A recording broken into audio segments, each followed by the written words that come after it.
Other wheels and pinions may have problems that are cutting off the power to the escape wheel, such as bent teeth, bent pivots, bent arbors. Each will require individual examination one by one. There's a specific order that should be followed in determining the source of the power loss. If the escape wheel will not turn when there is power from the mainspring, remove the verge and observe the rotation of the escape wheel. If the escape wheel still will not turn, let down the power in the mainspring into one of these mainspring clamps, either one of these round ones or these flat ones, and remove the escape wheel from the movement. Repower the mainspring, wind it up. Look for any movement in the wheels of the train. So you've got 1, 2, 3, 4 wheels remaining. If there's still no rotation in the time train, let the power down into the mainspring clamp like we did before. Remove the fourth wheel, which would be this wheel under here,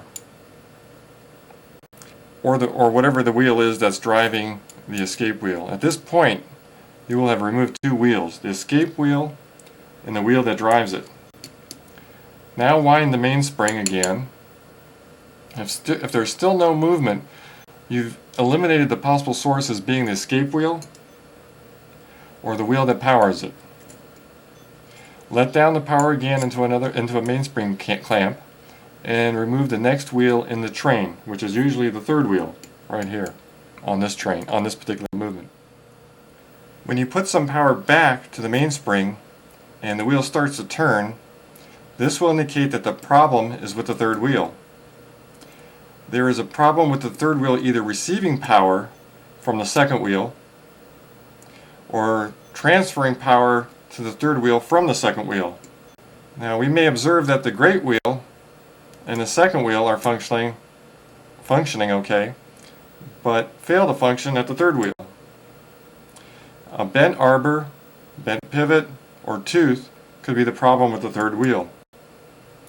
Also, there may be a bent tooth on the second wheel which interferes with the transfer of the power to the third wheel, or the third wheel receiving the power. A clock that runs for several days and stops may indicate several problems. One may be that the mainspring is not the original mainspring, and someone has replaced it maybe with a weaker spring. Another is that the movement will run, but not for a full 8 days because there's not enough power as the mainspring winds down to the last 8 days. Now this is not necessarily due to the mainspring, but the power is gradually being lost through the train, or in other words sluggish, and can't complete a full 8 days. Now remember that the great wheel is the slowest turning wheel in the movement, and it may have a bad tooth that gets hung up, by the time that it makes a full revolution. It also could be that when fully wound, there is enough power to get past the bad tooth, but not enough power to get past the bad tooth after the first, second, or third rotation as the mainspring power unwinds. If the clock runs for the same time interval every time, this could indicate a set pattern.